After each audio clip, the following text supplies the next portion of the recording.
देखिए, आप जो भी अपने आसपास जो भी चीज़ें देखते हैं, चाहे वो हवा हो, चाहे वो मिट्टी हो, चाहे जो भी कोई प्लास्टिक चीज़ देखते हैं या जो भी चीज़ देखते हैं, वो सब जो है ना किसी न किसी कण से बना है। और वैज्ञानिक रूप से, साइंटिफिक रूप से हम उसी कण को क्या बोलते हैं? पदार्थ बोलते हैं। बात समझे? दुनिया में जो भी चीज़ जिस चीज़ से भी बना है उस चीज़ को हम क्या बोलते हैं? पदार्थ बोलते हैं। यानी दुनिया में जो भी चीज़ देख रहे हैं, इंसान को देख रहे हैं या दीवार को देख रहे हैं, ईंट को देख रहे हैं, हवा को देख रहे हैं, पानी को देख रहे हैं, वो सब चीज़ कण से बना, वो जिस कण से बना है उसी को हम क्या बोलते हैं? पदार्थ बोलते हैं। यहाँ पे कोई दिक्कत है? नहीं ना? तो ध्यान रखिएगा कि हमारे आसपास विद्यमान हर वस्तु क्या है? हर वस्तु पदार्थ से बनी है, पदार्थ से बनी है। अब ध्यान रखें, जो भी वस्तु पदार्थ से बनी है उसमें आपको दो चीज़ आपको कॉमन मिलेगा। सबसे पहले वो वस्तु आपको स्थान घेरेगी, स्थान घेरती है। अभी जैसे देख लीजिए कि ये मार्कर है, ये मार्कर कुछ किसी न किसी चीज़ से बना है, उस चीज़ को हम क्या बोल रहे हैं? कि पदार्थ से बना है। अब देखिए, ये जो मार्कर है ये स्थान घेरी हुई है कि नहीं घेरी हुई है? घेरी हुई है। आप जो सिलेंडर में गैस भरते हैं वो भी तो है पदार्थ, वो भी कोई ना कोई स्थान घेरी हुई है, घेरी हुई है। तो कोई भी चीज़ देख रहे हैं, जिस चेयर पे आप बैठे हुए हैं वो भी स्थान घेरी हुई है, जो बोर्ड पे आप पढ़ रहे हैं वो भी कुछ स्थान घेरी। तो जो भी पदार्थ है वो क्या करेगी? सबसे पहले स्थान घेरेगी। समझ रहे हैं? हम भी है पदार्थ से बने, तो हम भी तो कहीं ना कहीं स्पेस को ऑक्यूपाइड करते हैं, स्पेस को घेरते हैं कि नहीं घेरते हैं? आपका जो कॉपी है वो भी किसी न किसी चीज़ से बना हुआ है, तो वो भी स्थान घेरता है या नहीं घेरता है? ईंट देखिए, हवा देखिए, ये भी तो कहीं ना कहीं स्थान घेर रहा है ना। तो जो भी पदार्थ है उसके बारे में दो गुण हमेशा याद रखिएगा। एक तो वो स्थान घेरेगी, स्पेस को ऑक्यूपाइड करेगी, और दूसरा इसमें क्या होगा कि उसमें द्रव्यमान होगा। आप कहिएगा कि भैया द्रव्यमान क्या होगा? द्रव्यमान क्या है? तो देखिए, द्रव्यमान को इंग्लिश में हम बोलते हैं मास। ये अगर मास समझ में नहीं आएगा तो सिंपल सा ध्यान रखिएगा कि उसमें कुछ भार होगा। ठीक है, भार और द्रव्यमान का कॉन्सेप्ट अलग अलग है। जब हम फिजिक्स में जाएंगे ना तो आगे हम बताएंगे कि द्रव्यमान क्या होता है और भार क्या होता है। लेकिन इतना समझ जाइएगा कॉमन सेंस के लिए कि उसमें कुछ ना कुछ भार होगा। जैसे मान लीजिए कि ये स्केल है, देखिए भार और द्रव्यमान में अंतर होता है, लेकिन अगर समझना है तो समझ जाइए कि उसमें कुछ ना कुछ वजन होगा। जैसे ये स्केल है, कुछ ना कुछ चीज़ से बना हुआ है। ठीक है, भार और द्रव्यमान में अंतर होता है, बेसिक्स अंतर होता है, लेकिन अभी मैं उस पर नहीं जा रहा हूँ। तो द्रव्यमान होगा यानी कि किसी न किसी चीज़ से वो बना हुआ है। जैसे हम लोग किसी न किसी चीज़ से बने हुए हैं तो कुछ तो वजन है। तो पदार्थ में दो चीज़ हमेशा ध्यान रखिएगा कि ये तो स्थान घेरेगा, दूसरा उसमें क्या होगा? द्रव्यमान होगा। ये चीज़ को, दो चीज़ को तो हमेशा याद रखिएगा। क्लियर है? अब बात करते हैं कि कुछ गुण होते हैं पदार्थों के। तो सबसे पहले बात करते हैं पदार्थ के गुण।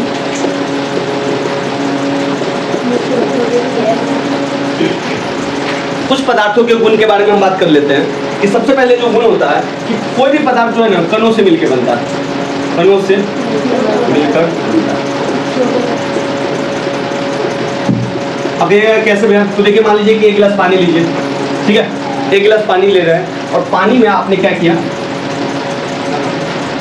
चलिए नमक ही मिला लेते हैं। अब ये देखिएगा कि नमक का कण चीनी का कण इसमें मिक्स हो जाएगा, पानी का लेवल भी ऊपर नहीं होगा।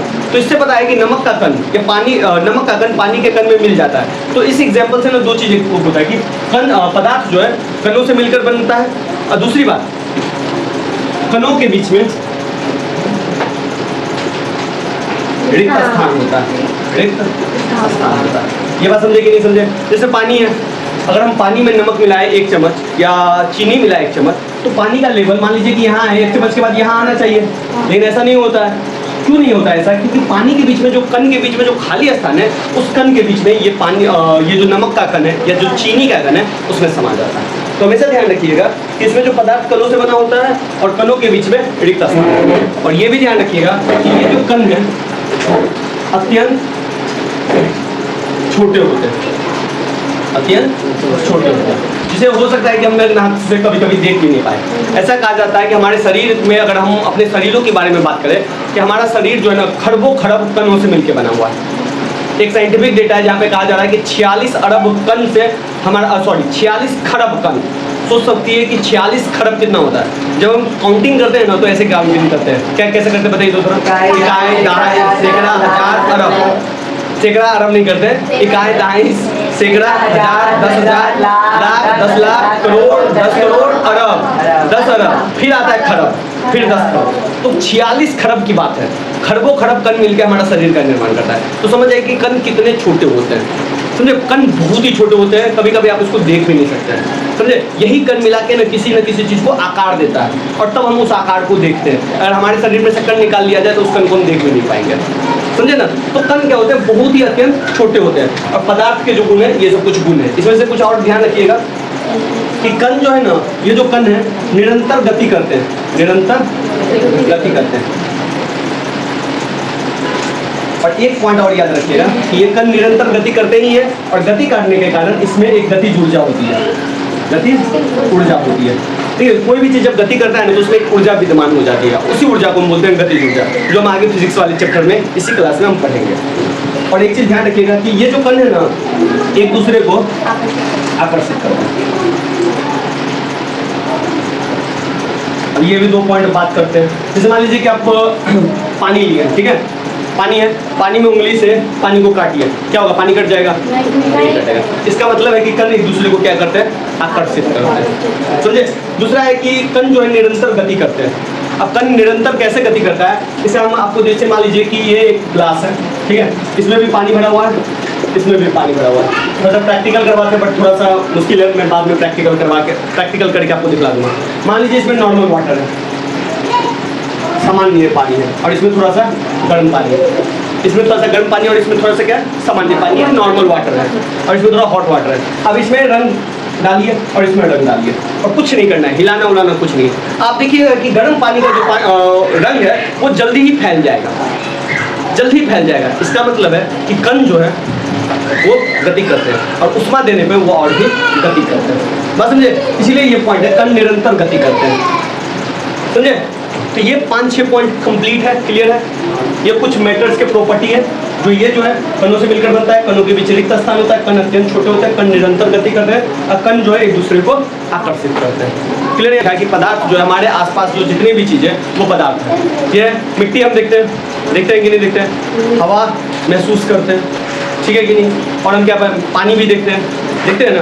अब ध्यान से देखिए इन चीज़ों को, मिट्टी को देखिए, पानी को देखिए, और हवा को महसूस कीजिए। इन चीज़ों में आपको एक चीज़ कॉमन मिलेगा, वह एक तो ठोस दिख रहा है, एक द्रव्य है, और एक क्या है, गैस है। पदार्थ हर जगह मौजूद है।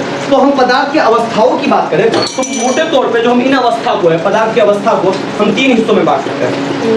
मोटे तौर पे पदार्थ की अवस्था को हम सबसे पहले बांट सकते हैं ठोस, जिसको हम सॉलिड बोलते हैं, द्रव्य जिसको हम लिक्विड बोलते हैं, और तीसरा बांटते हैं सॉलिड, लिक्विड, गैस। ऐसे यही नहीं है, 2 अवस्था और याद रखिएगा, समझे। एक को कहा जाता है प्लाज्मा, और एक को बोला जाता है बोस-आइंस्टीन कण। इंग्लिश में भी यही बोला जाता है, आइंस्टीन कण। बस इसको ना आपको याद रखना है कि ये 2 भी होता है। 3 के बारे में डिटेल से पढ़ना है, ठोस, द्रव्य, गैस। बोस-आइंस्टीन कण और प्लाज्मा को थोड़ा सा जानना है, थोड़ा सा मतलब बस नाम जानना है कि प्लाज्मा भी होता है।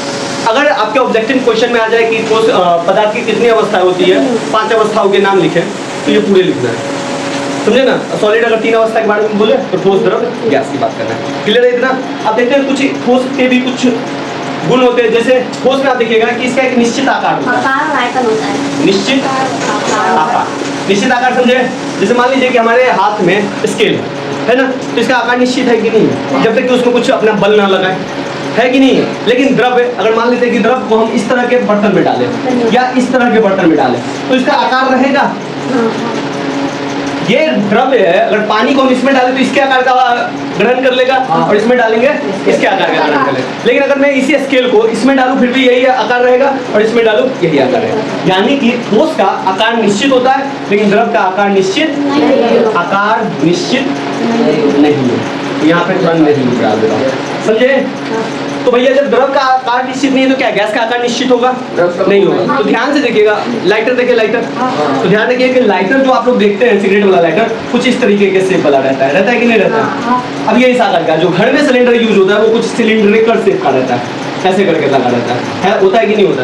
अब देखिए गैस का भी आकार है, तो हम जिस तरह के बर्तन में डालेंगे, सॉरी आकार नहीं है, जिस तरह के बर्तन में डालेंगे उसी तरीके का ये शेप पकड़ लेगा कि नहीं पकड़ेगा। तो इसका मतलब ये है कि गैस का भी आकार नहीं है, आकार निश्चित नहीं है। तो मैं आकार लिख के क्रॉस मार देता हूँ, समझ जाइएगा आप लोग, मतलब इसका आकार नहीं है, ठीक है। अब देखिए भाई ठोस है ना, जैसे मान लीजिए कि ये कोई ईंट है, तो देखिए ध्यान से देखिए कि इसका स्पष्ट सीमा होगा, मतलब एक लाइन है, बाउंड्री है, समझे। तो जो ठोस होगा उसका क्या होगा, स्पष्ट सीमा होगा। अब भैया द्रव है, अब द्रव का कोई सीमा होगा, जैसे गिलास में गया गिलास आकार का आ गया, कटोरा में गया कटोरा आकार का हो गया, या जमीन पर हमने बहा दिया तो उस आकार में अलग अलग आकार में शेप रख लिया ना, तो क्या इसका आकार सीमा होगी, तो इसकी सीमा स्पष्ट सीमा नहीं होगी, और इसकी भी सीमा नहीं होगी। जैसे आप हवा में करते हैं तो वो उड़ जाता है, तो क्या इसकी सीमा है, लेकिन अगर मैं इसी मार्कर को कहीं पे भी रखूँ कहीं पे, तो इसका अपना एक सीमा है कि नहीं। तो ये 2 पॉइंट कंप्लीट हुए। तीसरी बात, ठोस का एक निश्चित आयतन होता है, निश्चित आयतन होता है। अब कहेगा भैया आयतन का मतलब क्या होता है। ठीक है, आयतन का मतलब सिंपल सा है, आपको मैथ में भी मैं बताऊंगा कि किसी में कोई चीज़ में कोई सामान कितना आ सकता है, वो उसका आयतन है, क्षमता है, समझे। तो द्रव का भी क्या होगा, निश्चित आयतन होगा, और इसका निश्चित आयतन नहीं होगा, आयतन नहीं होगा।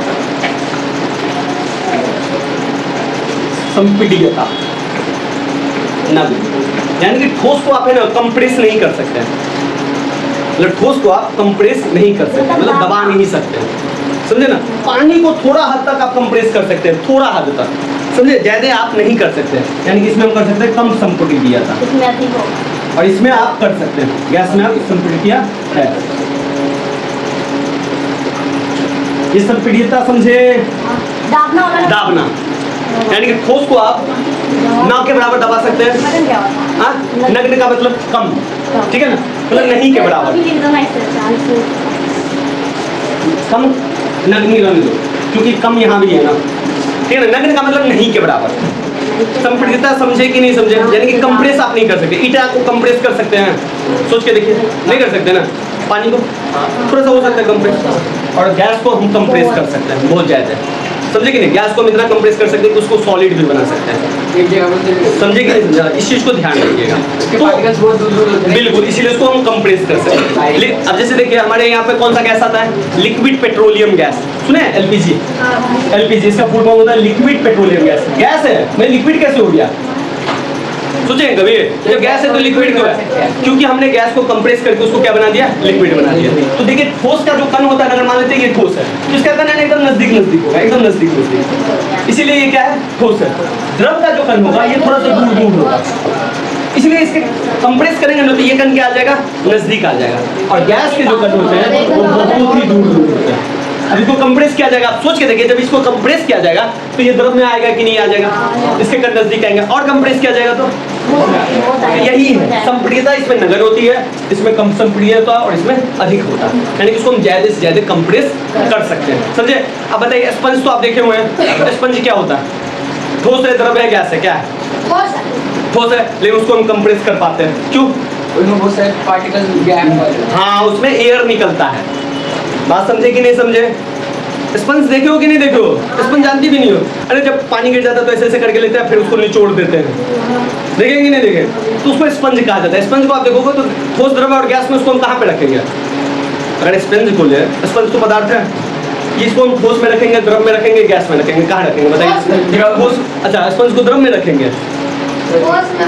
तुम्हारे दिमाग में स्पंज आया समझ में कि स्पंज क्या होता है, सीट पे बैठते हो, गद्दादार जो रहता है, सोफा पे बैठते हो जो गद्दादार होता है, उसको स्पंज कहते हैं। अच्छा, तो उसको हम द्रव में रखेंगे, ध्यान रखो, सारा गुण उसका ठोस का है, निश्चित आकार है, स्पष्ट सीमा है, निश्चित आयतन भी है इसका, लेकिन संपीड्यता है उसमें, आयतन भी है उसका निश्चित, समझे, वॉल्यूम कहते हैं उसको। अब ध्यान से देखिए, तो उसको हम दबा सकते हैं, तो क्या है इसका मतलब, कंप्रेस तो कर दिया, तो इसका मतलब क्या, ये चीज जो ठोस में हमने लिखा है कि संपीड्यता नगण्य होती है, क्या ये चीज सही है, लेकिन ध्यान रखिएगा सही में ठोस में संपीड्यता नगण्य होती है, यानी कि कंप्रेस उसको हम नहीं कर सकते, न के बराबर कर सकते हैं। लेकिन स्पंज को जो हम दबाते हैं और वो जो दब जाता है, उसका एक कारण है कि इसके बीच में जो गैप होता है वो गैप चिपकता है, और एयर जो थोड़ा अंदर में जो रहता है वो बाहर निकलता है, समझे, इसीलिए हम उस स्पंज को दबा सकते हैं। क्लियर है, कोई दिक्कत। अच्छा एक बात बताइए, ठोस में ठोस बहेगा कहीं, बहेगा मतलब फ्लो करेगा, ये ठोस नहीं करेगा फ्लो, तो इसमें बहाव नहीं होता। बहाव नहीं। इसमें होता है। पानी को बहा दीजिएगा तो बहेगा कि नहीं बहेगा? और इसमें भी बहाव है, उड़ जाता है गैस, तो बहाव ही हुआ ना, तो आप लोग कर क्या पता ही नहीं चला। तो ये गुण थोड़ा सा याद रखिएगा, ठोस का, सॉलिड का, लिक्विड का और गैस का, ये गुण होता है, समझे? ठोस, द्रव और गैस, ध्यान रखिएगा इस चीज को। क्लियर है? उतारिएगा कि आगे चले? सुनिए, अब एक चीज और सुन लीजिए। हमारा मानव शरीर तो देख रहे हैं, हमारा मानव शरीर भी है ना, पदार्थ के इन तीनों अवस्था में मिलता है। जैसे हमारे शरीर में हड्डी है, दांत है, ये सब ठोस है कि नहीं है? हमारे शरीर में ब्लड है, पानी है, पसीना के रूप में पानी भी बहता है, ठीक है, यूरिन के रूप में हम पानी निकालते हैं, और कहीं कट जाता है तो ब्लड निकलता है। ब्लड क्या है? लिक्विड, ठीक है। क्या ले रहे हैं? कार्बन ले रहे होंगे, हाँ हाँ, कार्बन लेते हैं, वहाँ से ऑक्सीजन लेते हैं, और फिर छोड़ते क्या है? हाँ, तो कुछ और भी छोड़ता है, तो वो क्या है? गैस है। समझे कि नहीं समझे? यानी कि मानव शरीर को भी हम तीन अवस्थाओं में बांट सकते हैं, हड्डी, दांत वात को हम ठोस में रख सकते हैं, लिक्विड आई मीन ब्लड को, और जो यूरिन है यानी कि जो पानी है उसको हम द्रव में रख सकते हैं, और ऑक्सीजन जो हम लेते हैं और कार्बन डाइऑक्साइड जो छोड़ते हैं उसको हम गैसेस फॉर्म में रख सकते हैं। यहाँ तक क्लियर? यहाँ तक क्लियर है ना? क्लियर है ना? अब देखिए एक चीज और समझिएगा, तो ठोस, द्रव और गैस पदार्थ की तीन अवस्था है। इसका जो चेंज है ना, वो ठोस से द्रव में होगा, द्रव से गैस में होगा, गैस से द्रव में होगा, द्रव से ठोस में होगा। अब कुछ ऐसा भी होगा जो डायरेक्ट ठोस से क्या बनेगा? गैस बनेगा। तो इसके बारे में हम थोड़ा सा पढ़ लेते हैं कि पदार्थ की अवस्थाओं में परिवर्तन कैसे होता है और उस प्रोसेस को क्या कहते हैं। बात समझे? क्योंकि इस प्रोसेस में 1 नंबर 2 नंबर का क्वेश्चन आता है। बात समझे? कुछ नहीं अवस्थाओं में परिवर्तन, अवस्थाओं में परिवर्तन समझे? ठोस से द्रव, द्रव से गैस, चेंजेस इन स्टेजेस। अब देखिए चेंजेस इन स्टेज में सिंपल सा आप ध्यान रखिएगा, मैं बना रहा हूँ ठोस, द्रव, गैस। अब ये चीज समझिए, ठोस है, द्रव है, गैस।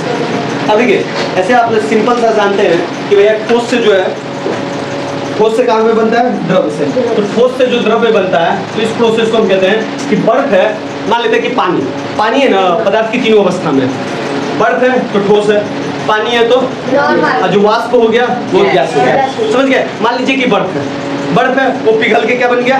द्रव बन गया, जिसको हम बोलते हैं पिघलना। बात समझे कि नहीं समझे? अब ये पानी है, उसमें आपने हीट किया और ये गैस बन गया, तो गैस बन गया किसके चक्कर में? जिसका वाष्प हुआ, वाष्प। बात समझे कि नहीं समझे? और गैस है, गैस को आपने क्या कर दिया? फिर से आप ठोस में ले आए, तो इसको बोलते हैं निक्षेपण। क्या बोलते हैं? निक्षेपण। ये 3 पार्ट समझ में आया आपको? ठोस से द्रव बनने को क्या बोलते हैं? अच्छा, ठोस से द्रव बनने को कहते हैं पानी। बहुत बढ़िया। तो अपने गाल पे ना 2-4 थप्पड़ मारा कर। ठोस से जो द्रव बनेगा उसको पिघलना कहेंगे, ठीक है ना, मेल्ट हो जाता है, जिसको मेल्टिंग भी बोलते हैं। द्रव से क्या बनता है? गैस, वाष्प से वेपर होता है, वेपोराइजेशन, और गैस से ठोस बनता है, तो उसको क्या बोलते हैं? निक्षेपण। अच्छा, ये ठोस से द्रव तो समझ गए होंगे, द्रव से गैस भी समझ गए होंगे। निक्षेपण कुछ नहीं होता है, देखते हो, समझते हैं? बहुत अच्छी बात। देखते हैं मम्मी सब जब पानी गर्म करती है तो उस पर एक वो डाल देती है, ढक देती है, ढकना टाइप से ढक देती है। आप ध्यान से देखिएगा, उसको उठाइएगा ना तो उसमें पानी का बूंद आएगा, ये निक्षेपण है। नहीं समझ में आ रहा है? तो कुकर जैसे जब सीटी मारता है ना, कुकर मारता है सीटी की नहीं, जब कुकर जब सीटी मारता है ना,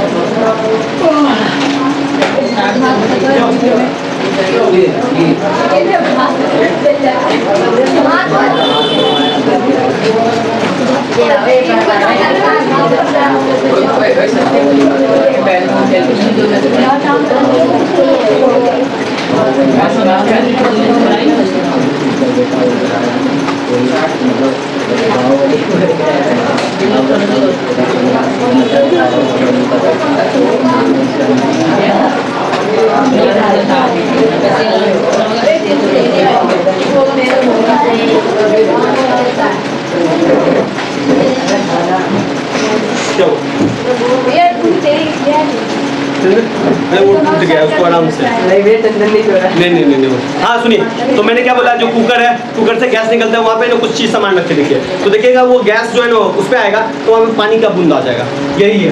लेकिन ध्यान रखिएगा ये गैस किस में बन गया, द्रव में बना, तो इसको निक्षेपण भी नहीं कहेंगे, ध्यान रखिएगा, समझे कि नहीं समझे। तो गैस से जो ठोस बनेगा उसको क्या बोलेंगे, निक्षेपण बोलेंगे। क्लियर है।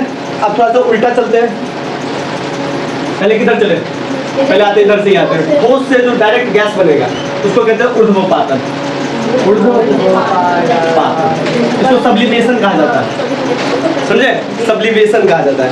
और गैस से जो द्रव्य बनेगा उसको कहेंगे संघनन, क्या बोलेंगे, संघनन। और द्रव से ठोस जो बनेगा उसको बोलेंगे हीमीकरण, हीमीकरण। हीम का मतलब होता है बर्फ बनना, समझे, कोई दिक्कत, अलग से लिख दे। देखिए सॉलिड टू लिक्विड क्या होगा, सॉलिड से लिक्विड बना है, क्या उसको बोलते हैं, मेल्टिंग या पिघलना, बात समझ रहे हैं। लिक्विड से गैस बनेगा तो उसको क्या बोलेंगे, वेपोराइजेशन, ठीक है, इसको बोलते हैं वाष्पन, या क्लियर है।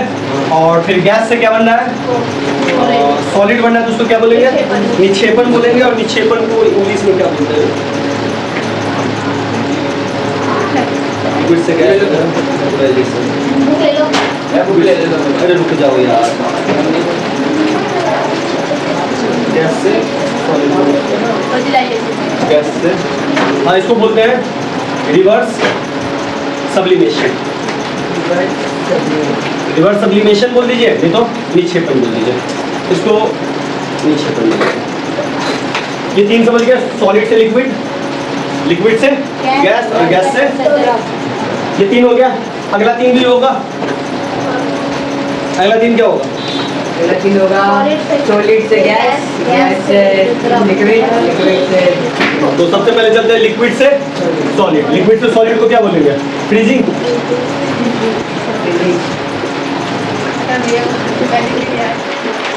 लिक्विड से सॉलिड फ्रीजिंग, समझ गए। लिक्विड से सॉलिड को फ्रीजिंग कहेंगे। इसके बाद क्या आ जाएगा, सॉलिड से गैस से, गैस से द्रव, गैस से लिक्विड, इसको कहेंगे कंडेंसर। इसके बाद सॉलिड से गैस, सॉलिड से गैस, यही है ना, इसको बोलेंगे सब्लिमेशन।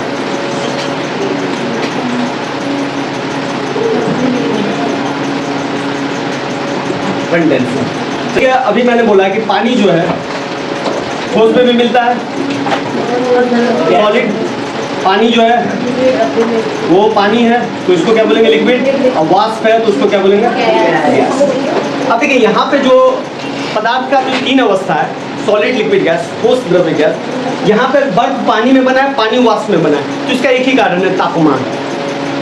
बात समझे कि नहीं समझे, यहाँ पे तापमान। तो पदार्थ की अवस्थाओं को हम चेंज कर सकते हैं दो तरीके से।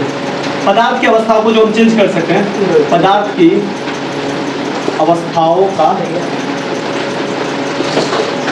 अवस्थाओं का परिवर्तन हम दो तरीके से कर सकते हैं। एक, सबसे पहले हम तापमान को बढ़ा के कर सकते हैं, यानी कि तापमान में अगर हम परिवर्तन कर दें तो अवस्था में भी क्या हो जाएगा, परिवर्तन। बात समझे, अगर बर्फ है तापमान हम बढ़ा दे तो क्या आ जाएगा, आइस बर्फ। अच्छा, बर्फ में तापमान देंगे तो क्या हो जाएगा, पानी हो जाएगा। तो सॉलिड किस में आ गया, लिक्विड में।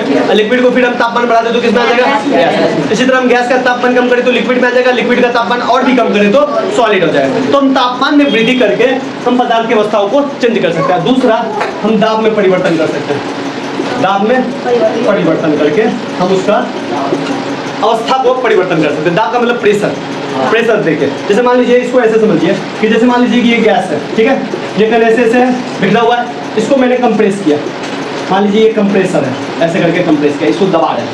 अब जैसे हमने इसको कंप्रेस किया तो देखिए सेकंड स्टेज क्या बनेगा, ये लिक्विड का कण जो है थोड़ा थोड़ा क्या हो जाएगा, नजदीक आ जाएगा, आ जाएगा, यहाँ तक आ गया। अब ये लिक्विड बन गया, और दबाइएगा तो क्या हो जाएगा, सॉलिड भी बन सकता है। समझे कि नहीं समझे। तो ये देखिए, ये दाब में परिवर्तन है, यानी कि दाब में परिवर्तन करके आपने गैस को लिक्विड मिलाया और लिक्विड में द्रव में डाला है। एलपीजी कुछ इसी तरीके से इसमें कन्वर्ट होगा। सॉलिड से, या वो लाइटर जो आप लोग सिगरेट पीते हैं ना, जो वो लाइटर जलाते तो देखते हैं वो गैस होता है, वो लिक्विड की तरह दिखता है, दिखता है कि नहीं दिखता है? क्या सोच रही है भैया को कैसे पता चल गया? तो ये जो है ना दाब में परिवर्तन करके और तापमान में परिवर्तन करके हम पदार्थ की अवस्थाओं को चेंज कर सकते हैं। जिसका मैं ना थोड़ा सा कुछ चीज बता रहा हूँ, इसको थोड़ा सा ध्यान से समझिएगा। अब चल रहे थोड़ा सा एक्स्ट्रा। अब देखिए मान लेते हैं कि ये ग्राफ है, अब ध्यान रखिएगा यहाँ पे मैं तापमान लिख रहा हूँ, ताप लिख रहा हूँ, सॉरी उष्मा लिख रहा हूँ, उष्मा, उष्मा को बोलते हैं हीट। चलिए छोड़िए हटाइए, इसको मैं तापमान लिख देता हूँ। तापमान, तापमान समझते हैं? टेम्परेचर, टेम्परेचर, टेम्परेचर, ठीक है। अब ध्यान से देखिएगा, आपने ग्राफ पढ़ा होगा और यहाँ से जब जैसे जैसे इधर जाते हैं वैसे वैसे वैल्यू बढ़ता रहता है, यानी कि हम जैसे जैसे इधर जाएंगे तापमान बढ़ेगा। बात समझे? जैसे जैसे इधर जाएंगे तापमान क्या होगा? बढ़ेगा। और यहाँ पे मैं लिख रहा हूँ दाब, यहाँ पे मैं क्या लिख रहा हूँ? माइनस वाला तो खेलने नहीं करेंगे। यहाँ पे क्या होगा? दाब, उसको बोलते हैं हम प्रेशर। समझ गए? अब देखिए ये दाब, अब जैसे जैसे यहाँ से ऊपर जाएंगे दाब बढ़ेगा, ठीक है। अब मैं 2 पॉइंट बता रहा हूँ, एक बार मैं दाब को ज्यादा लूंगा और तापमान को कम लूंगा, और एक बार मैं तापमान ज्यादा लूंगा दाब कम लूंगा। बात समझे? अगर मैं इस पॉइंट को यहाँ पे, ये दाब क्या है, ज्यादा है कि कम है? ज्यादा है। और यहाँ पे मैं तापमान ले रहा हूँ, तो ये तापमान क्या है? कम है। तो इस दोनों पॉइंट को मिलेंगे। यहाँ पे आया, यहाँ पे ध्यान से देखिए आप, तो मैं दाब क्या लिया हूँ? उच्च दाब ले लिया हूँ कि नहीं लिया हूँ? दाब उच्च है। और तापमान क्या है? निम्न, निम्न तापमान, तो निम्न ताप, इसी को लिखे तो हाई प्रेशर, इसको क्या लिखे? Low temperature. हो गया। अब एक और सिनेरियो ले लेते हैं, और वो सिनेरियो जो हम लेते हैं थोड़ा सा जस्ट इसका उल्टा लेते हैं। इस बार हम क्या करते हैं? टेम्परेचर को हाई कर लेते हैं, टेम्परेचर को इस पॉइंट पे ले लेते हैं, ठीक है। इधर जान रहे हैं टेम्परेचर हाई हो गया, और इधर दाब को नीचे कर लेते हैं, दाब को यहाँ पे ले लेते हैं, तो दाब कहाँ जाएगा? यहाँ पे। ये कुछ इस तरह का पॉइंट बनेगा। अब ध्यान से देखिए, अब ध्यान से देखिए, यहाँ पे प्रेशर क्या हो गया? निम्न दाब बना, और तापमान क्या हो गया? उच्च तापमान बन गया, उच्च तापमान बना। तो इसको थोड़ा सा लिखते हैं लो प्रेशर और हाई टेम्परेचर। अब देखिए मैंने 2 सिनेरियो लिए आपसे, ठीक है ना। अब ध्यान रखिएगा, जब मैं ये ले रहा हूँ हाई प्रेशर लो टेम्परेचर, तो ये जो अवस्था है ये ठोस की अवस्था है। ये किस अवस्था में मिलेगी? ठोस अवस्था में। और ये जो अवस्था मिलेगी वो किस अवस्था में मिलेगी? गैसीय अवस्था में मिलेगी। यानी कि अगर हमने हाई टेम्परेचर ले लिया, सॉरी, अगर हमने हाई प्रेशर ले लिया और लो टेम्परेचर लिया, तो वो क्या बनेगा? ठोस अवस्था। टेम्परेचर नॉर्मल है बट प्रेशर हाई है, तो क्या हो गया? ठोस अवस्था। बस समझे? अगर टेम्परेचर मैक्सिमम है और प्रेशर लो है, तो वो क्या है? गैसीय अवस्था। बात समझे कि नहीं समझे? नहीं समझे तो थोड़ा सा करते हैं, ठीक है। नॉर्मली हम गैस पे वो करते हैं, कुकिंग करते हैं। मान लीजिए आपने वाटर को बॉईल करने के लिए चढ़ाया है, तो दाब तो उतना ही है जितना हम पे लग रहा है, जितना गैस पे भी लगेगा था, लेकिन हमने क्या किया? टेम्परेचर बढ़ा दिया। तो यहाँ पे दाब क्या है? कम है, बट क्या हो गया? यहाँ पे टेम्परेचर हमने बढ़ा दिया। तो ये किस, पानी क्या होता है? बॉईल होने के बाद उड़ने लगता है, गैस बनने लगता है, तो ये गैसीय अवस्था। बात समझे? टेम्परेचर लो है लेकिन हमने प्रेशर कर दिया, तो ये किस अवस्था में आ जाएगा? ठोस अवस्था में। बात समझे? फिर आप कहेगा भैया एक अवस्था तो मुझे दिख ही नहीं रहा है, तो कौन सा अवस्था नहीं दिख रहा होगा? लिक्विड नहीं दिख रहा। तो ठोस को लिक्विड में बदलना है और गैस को किस में बदलना है? लिक्विड में बदलना है। तो देखिए सिंपल, ठोस को लिक्विड में बदलने के लिए जस्ट इसको रिवर्स कर दीजिए, इसको रिवर्स कीजिए। यानी कि हाई प्रेशर को हम क्या कर देंगे? लो प्रेशर कर देंगे, और इसको क्या बोल देंगे? High temperature. और इसको भी रिवर्स कर देंगे, तो इसको क्या कर देंगे? लो प्रेशर को क्या ले आएंगे? हाई प्रेशर और लो टेम्परेचर। तो ये किस में आ जाएगा? लिक्विड में। और ये किस में आ जाएगा? ये भी लिक्विड में आ जाएगा। बात समझे? अपोजिट हो गया। लेकिन यहाँ पे हम गैस से ला रहे हैं और यहाँ पे किससे ला रहे हैं? ठोस से ला रहे हैं। बात समझे कि नहीं समझे? तो इस चीज को ध्यान रखिएगा। ये समझ में आया कि नहीं आया? इसको समझ जाइए, ये बहुत काम करने वाला चीज है। टेम्परेचर लो, प्रेशर हाई, ठोस। Temperature high, pressure low, gas. बात समझे? अब इस पर कुछ चीज सब हम करवाएंगे। इसको ग्राफ को उतारना है तो उतार लीजिए, बहुत इंपॉर्टेंट है। दाब का और तापमान का क्या फर्क पड़ता है, इसको थोड़ा सा आपने कुछ डेली एग्जांपल से समझे। डेली एग्जांपल्स तो नहीं है लेकिन कुछ को आप सुने होंगे। जैसे या कभी कभी क्वेश्चंस भी आ जाता है। जैसे पहला क्वेश्चन आता है कि जब हम पहाड़ पे चढ़ते हैं, जब पहाड़ पे चढ़ते हैं तो हमारे नाक से खून क्यों आ जाता है? क्यों बता सकते हैं? इसका सिंपल सा कारण है प्रेशर। दाब क्या होता है, गिर जाता है। देखिए इसमें एक चीज़ होता है कि जैसे जैसे आप पहाड़ पे चलते हैं, पहाड़ पे चढ़ते हैं तो वैसे वैसे आपका प्रेशर जो है ना नीचे गिरता है। बात समझे? जैसे जैसे आप पहाड़ पे चढ़ते हैं प्रेशर गिरता है। प्रेशर कैसे गिरता है उसका भी एक कारण है। जैसे मान लीजिए कि ऐसे करके पहाड़ है, ऐसे करके, ठीक है, फिर ये है, फिर जमीन है, फिर समुद्र है। अब ध्यान दीजिए, ये अगर लैंड है ये वाला पार्ट और यहाँ पे कोई आदमी है तो इसमें ये सब प्रेशर लग रहा है, ये पूरा प्रेशर लग रहा है, यहाँ का भी प्रेशर लग रहा है, यहाँ का भी लग रहा है, यहाँ का भी लग रहा है। इसलिए कहा जाता है कि समुद्र तल पे सबसे ज्यादा प्रेशर लगता है, यहाँ पे ये सब का प्रेशर लग रहा है। लेकिन जैसे जैसे आप यहाँ पे मान लेते हैं तो सिर्फ इसका प्रेशर लग रहा है कि नहीं? तो जैसे जैसे आप ऊपर जाते हो वैसे वैसे आप पे क्या होता है, प्रेशर घटता जाता है।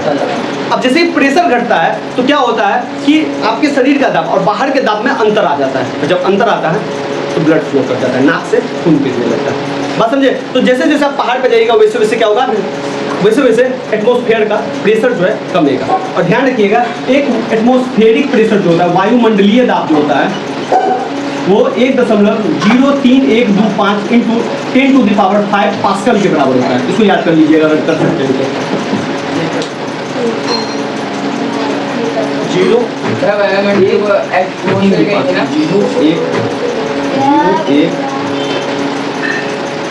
ये होता है 0.1325 इंटू 10⁵ पास्कल के बराबर होता है। हमारे शरीर पे नॉर्मली इतना दाब लगता है। बात समझे कि नहीं समझे? हमारे शरीर पे इतना दाब लग रहा है, लेकिन जैसे जैसे हम ऊपर जाते हैं वैसे वैसे हमारे शरीर पे से दाब हटता है और खून का प्रेशर और बाहर का प्रेशर में अंतर आ जाता है और वो नाक से खून बहने लगता है। बात समझे यहाँ पे? हाँ, इसको ऐसे लिखते हैं, एक ATM लिख देते हैं, एटमॉस्फेरिक प्रेशर। ये समझे कि नहीं समझे? चलिए, तो ये क्या था, पहाड़ पे चढ़ते समय नाक से खून क्यों आ जाता है? प्रेशर में अंतर आ जाता है, शरीर के प्रेशर और बाहरी प्रेशर में अंतर आ जाता है, इसलिए। क्लियर है? अब सेकंड चलते हैं। अच्छा, उतार पे आओ। पहाड़ पर चढ़ते समय नाक से खून क्यों आता है? ठीक है। अच्छा, एक बार ध्यान रखिएगा, पहाड़ पे जाइएगा ना तो थोड़ा सफोकेशन भी होगा, लंबी लंबी सांसें लेने के लिए कहा है। तो उसमें एक कारण ये भी है, ऑक्सीजन का जो परत है ना, ऑक्सीजन का जो परत है वहाँ पे पतली हो जाती है, तो बहुत कम ऑक्सीजन है। यहाँ पे परत मोटी है, वहाँ पे ऑक्सीजन पतली है, इसलिए वहाँ पे ना ऑक्सीजन का भी जरूरत होता है, थोड़ा सफोकेशन टाइप का हो जाता है। इस चीज़ को याद रखिएगा। पहाड़ पर खाना देर से क्यों पकता है? क्यों पकता है बताइए? वहाँ पे ठंड रहती है। अच्छा, बहुत बढ़िया। बर्फ होती है, टेम्परेचर लो होता है। इसलिए नहीं भैया, टेम्परेचर ज्यादा तो ठंडी ज्यादा होता है, इसलिए खाना नहीं अच्छा, बन तो पाता। तुम्हारे यहाँ ठंडी जब ज्यादा होता है तो ठंडी में लेट खाना बनता है। सोचिए, जब जनवरी में ठंडी होता है, हाँ, तो वो तो तुम्हारा एक्टिविटी है ना, खाना को उसमें डाल देते हो तो क्या वो ज़्यादा टाइम लेता है। गर्मी में 15 मिनट में और कुकर 20-25 मिनट में बना देता है। चावल जो गर्मी में 15 नहीं मिलता होगा, लेकिन ढूंढ के सारा कुछ है, सारा कुछ दे दिए। अब बताओ, भैया वहाँ कम रहता है। तो उसी से खाने का क्या लेना देना? बताओ, इसी को बताओ। ये पहाड़ पे खाना देर से क्यों पकता है? इसके पीछे भी नहीं वही है, प्रेशर का ही है। सुनिए, प्रेशर का फर्क है। अब एक चीज़ तो जान गए कि जैसे जैसे आप ऊपर जाते हैं प्रेशर कमता है, और एक चीज़ अभी आपने जान लिया होगा कि समुद्र तल पे सबसे ज़्यादा प्रेशर लगता है। ये तो जान लिए ना। तो जैसे जैसे ऊपर जाते हैं प्रेशर कमता है। जैसे ही प्रेशर जो ऊपर जैसे जैसे जाते हैं प्रेशर कमता है तो क्या होता है, बॉइलिंग पॉइंट जो है ना घट जाता है। बॉइलिंग पॉइंट घट जाता है। बॉइलिंग पॉइंट में मतलब क्या है, क्वथनांक यानी उबलने वाला पॉइंट है, घट जाता है। अब जैसे देखिए जमीन पे है तो जमीन पे एक चीज़ तो लग रहा है कि जैसे मान लीजिए कि अभी आपको मैंने बताया कि बेटा ये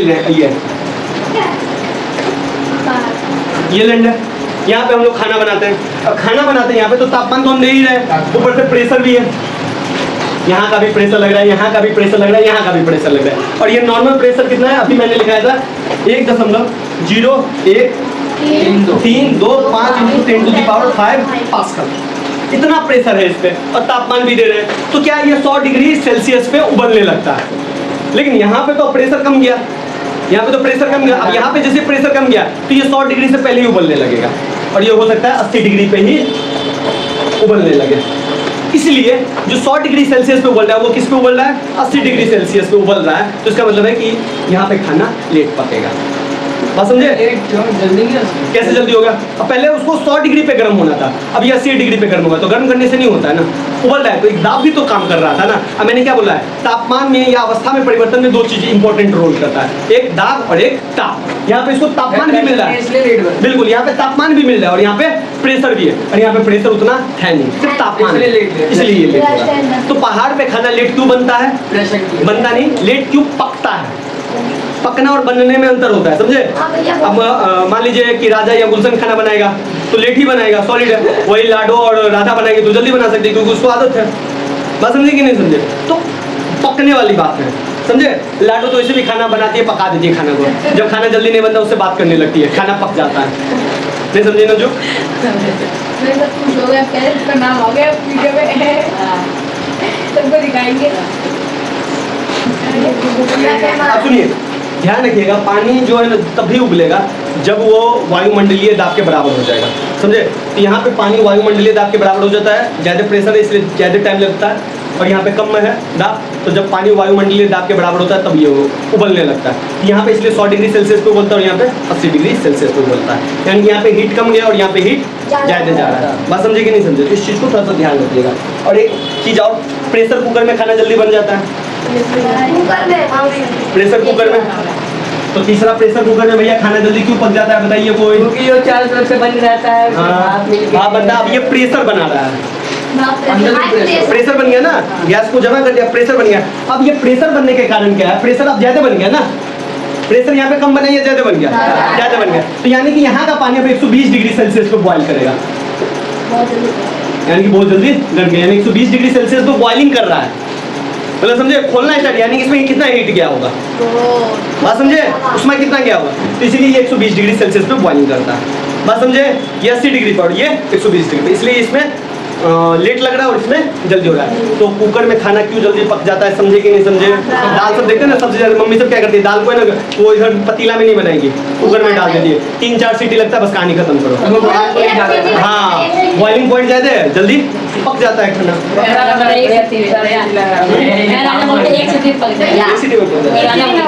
यानी कि इसका दो मतलब हुआ कि जैसे अभी हमने पढ़ा, अच्छा अब मैं तुमको मैगी बना रहा हूँ, इसका मतलब ये है कि प्रेशर यानी कि दाब गिरेगा तो बॉइलिंग पॉइंट भी, यानी कि खोलने वाला पॉइंट भी क्या होगा, गिरेगा। और जब प्रेशर बढ़ेगा तो बॉइलिंग पॉइंट भी क्या होगा, बढ़ेगा। जैसे देखिए यहाँ पे प्रेशर बढ़ गया तो बॉइलिंग पॉइंट भी क्या हो गया, 120 डिग्री सेल्सियस। अब पहाड़ पे भी आपने देखा था सेकंड में, पहाड़ पे प्रेशर कम है तो बॉइलिंग पॉइंट क्या हो गया, कम गया। देखे थे ना, बर्फ क्यों पिघलता है, ठीक है, सॉरी, पहाड़ पे बर्फ क्यों जमता है, पहाड़ पे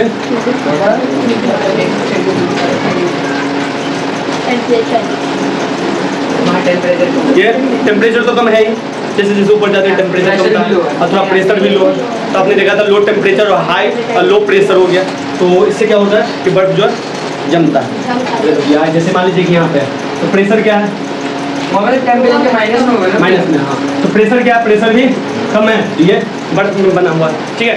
और वहीं पे पहाड़ पे जो बड़े बड़े ग्लेशियर्स होते हैं, ग्लेशियर समझते हो ना, बर्फ का है, वहाँ पे बर्फ पिघलता क्यों है, यहाँ पे पानी कैसे बनता है? भैया वहाँ पे धूप ज़्यादा है। ओ देखो, ये बकलोलवा को देखो, बड़े बर्फ है, मैं नीचे की तरफ प्रेशर ये बोला नीचे पे ये सब का प्रेशर जो है बढ़ रहा है। अब मैंने बोला था जब प्रेशर बढ़ेगा तो ये लिक्विड बनेगा, समझे? तो एक